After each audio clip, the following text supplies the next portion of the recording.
Today is January 8th, 2025. This is my entry for my theme for the year about aging gracefully. And well, you may notice from the lighting that it's hazy, it's smoky. LA has been having wildfires for like 3 days. It's windy, it's a cold wind, it's not even a warm wind. So it's just like, wow, it's crazy how much fire is going on.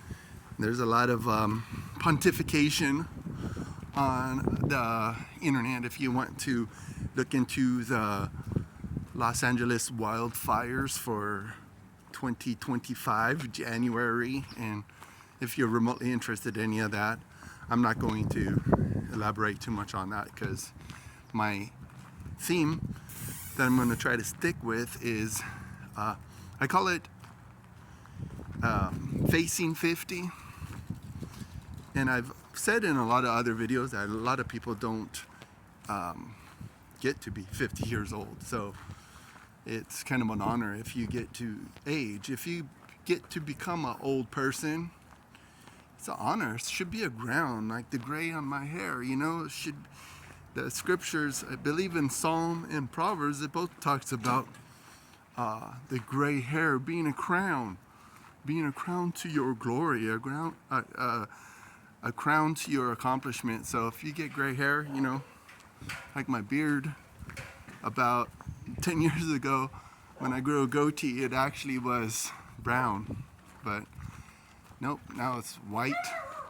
I guess they like salt and pepper right here and the different things like that.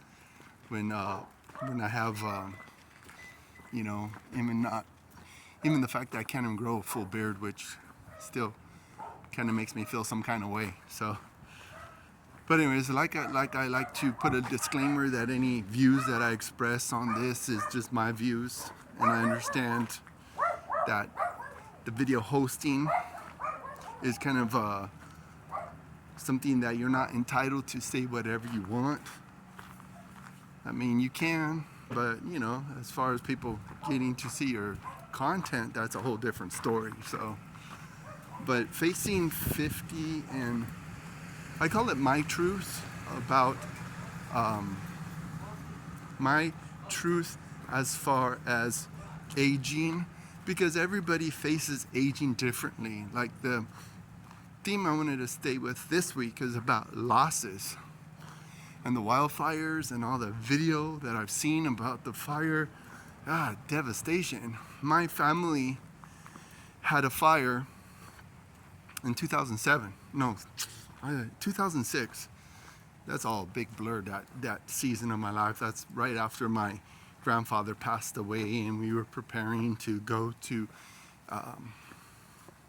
take my grandfather to Pennsylvania and to have him buried. And I actually carried his ashes the whole time on the plane, which is kind of a loss. But my grandfather, he got to live to be 89 years old.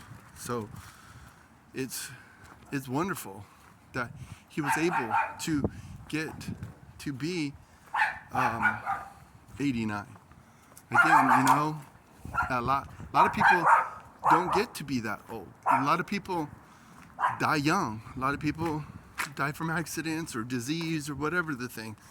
For me, I'm not guaranteed to be 50 by the end of the year. I'm hoping to be 50.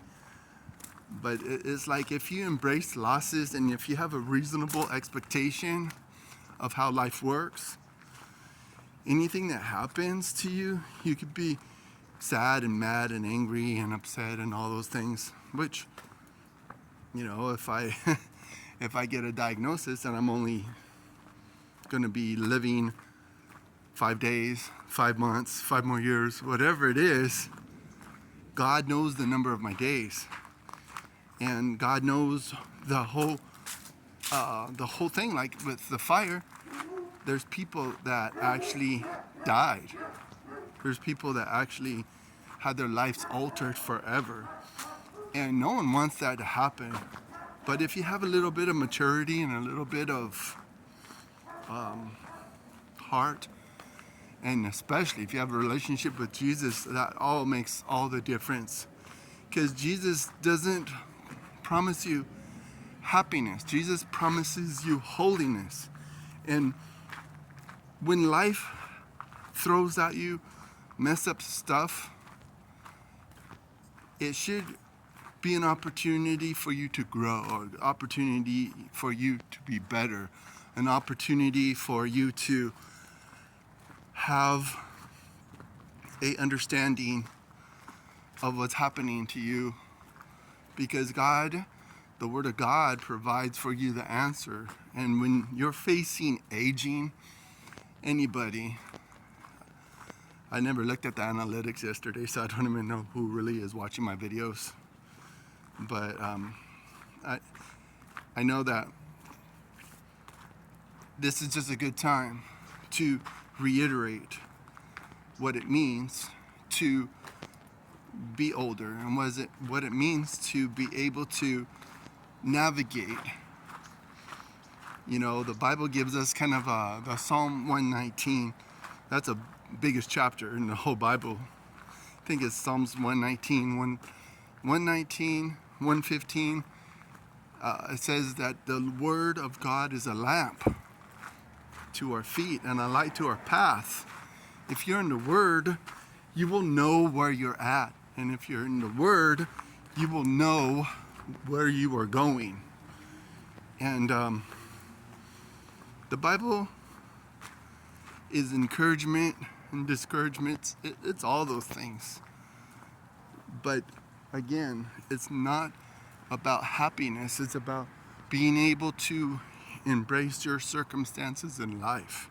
It's the whole idea of when things don't go your way, how do you behave? You know, like when people are dealing with this fire that's happening today. I don't want to be in their shoes. I really don't. But I should be able and willing to be able to support them and help them, love them, and give them a little bit of counseling, to direct them, and not to dismiss their feelings. Because like when we have loss in our life, we should be able to relate to those people that have loss, and those people who lose, those people who have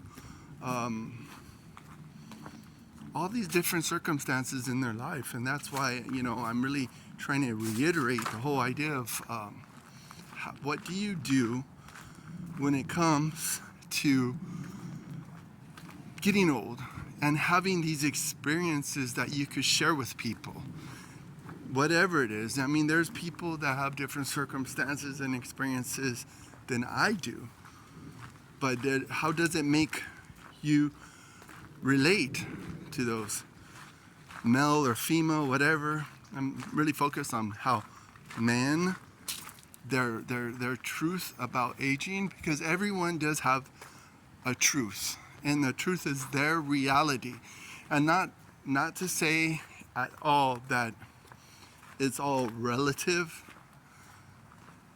It is maybe in some sense, but in the ultimate sense, there is my truth, other people's truth, and the truth. The truth is that we're all destined to age. We're all destined to wear away. We're all destined to have loss. We're all destined to be able to have good sportsmanship when things don't go your way.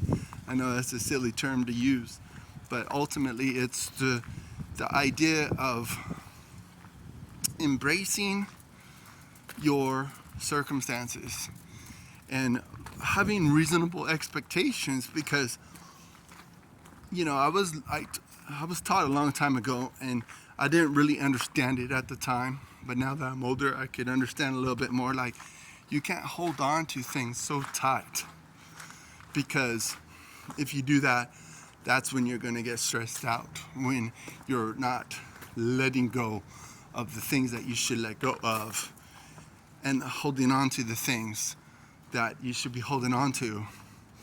Because God should be the one that puts in your life and takes out of your life those things that he sees fit to his glory and to his honor forever and ever. And aging as somebody that knows the Lord is a lot different than these people that just their sole purpose of life is to enjoy pleasure, the pursuit of pleasure. And I believe it's in 2 Timothy, 1 Timothy. I wish I could tell you the exact address, and I guess that goes to show that, it's good to read up before you are able to express certain things. But the Bible does say, towards the end of time, people will be lovers of pleasure rather than lovers of God. Lovers of just those comforts of life. And when life is comfortable, that is really great and wonderful. But in the very true sense of it, life is not always going to be comfortable, and life is going to be full of a lot of surprises as you age and as you face middle age, or as you face the different markers in your life, like becoming 18, becoming 21, becoming 25, becoming 30 something, and all that, and on as it goes. It's all part of your experience and how you could relate your experience to your friends, to your family, to your loved ones. Thanks for your time. I hope it was worth your time, and I hope that you can let me know if it was worth your time.